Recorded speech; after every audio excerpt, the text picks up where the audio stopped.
ചുരുക്കി പറയാനുള്ളത്.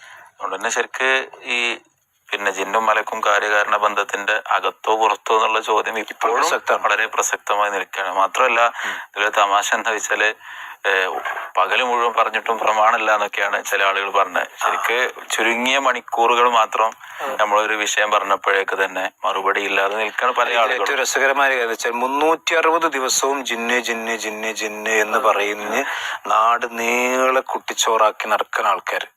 അപ്പൊ നമ്മളെ സംബന്ധിച്ച് ദുരാരോപണം പറയുമ്പോൾ നമ്മളൊരു 5-6 മണിക്കൂർ, ഏറിയൊന്ന് 8 മണിക്കൂർ മാത്രം നമ്മളൊരു മറുപടി പറഞ്ഞപ്പോൾ ചില ആൾക്കാർ പറയാണ് ഒരു ദിവസം മുഴുവൻ മറുപടി. നമ്മളെ സംബന്ധിച്ചിടത്തോളം നിങ്ങൾ ഒരു കൊല്ലം 360 ദിവസം നിങ്ങൾക്ക് ഇതാ പണി, ഞങ്ങൾക്ക് ആകെ 8 മണിക്കൂറിന്റെ പണിയത്. ബാക്കിയുള്ള എല്ലാ ദിവസവും നമ്മൾ എന്ത് ചെയ്യാണ് ഇവിടെ ശിർക്കിനെതിരെ, ഈ പടച്ചോന്റെ വിവാദത്തിനെതിരെ, ഹദീസ് നിഷേധത്തിനെതിരെ, അതുപോലെ തന്നെ ഈ മതനിഷേധങ്ങൾക്കെതിരെ എല്ലാം നമ്മൾ സബ്ജക്റ്റിച്ചുകൊണ്ടിരിക്കുകയാണ്. നിങ്ങൾക്കതൊന്നും നേരമില്ല. ആ ദീർഘമായ മണിക്കൂറുകളിലെ വളരെ ചുരുങ്ങിയ സെക്കൻഡ് ഉള്ള ഒരു ചോദ്യമാണ് എന്ത്, അകത്താണോ പുറത്താണോ എന്നുള്ളത്. അതിനിപ്പോഴും മറുപടി ശരിയാം വിധം കിട്ടിയിട്ടില്ല എന്നുള്ളത് ഇപ്പോഴും നിലനിൽക്കുകയാണ്. മാത്രമല്ല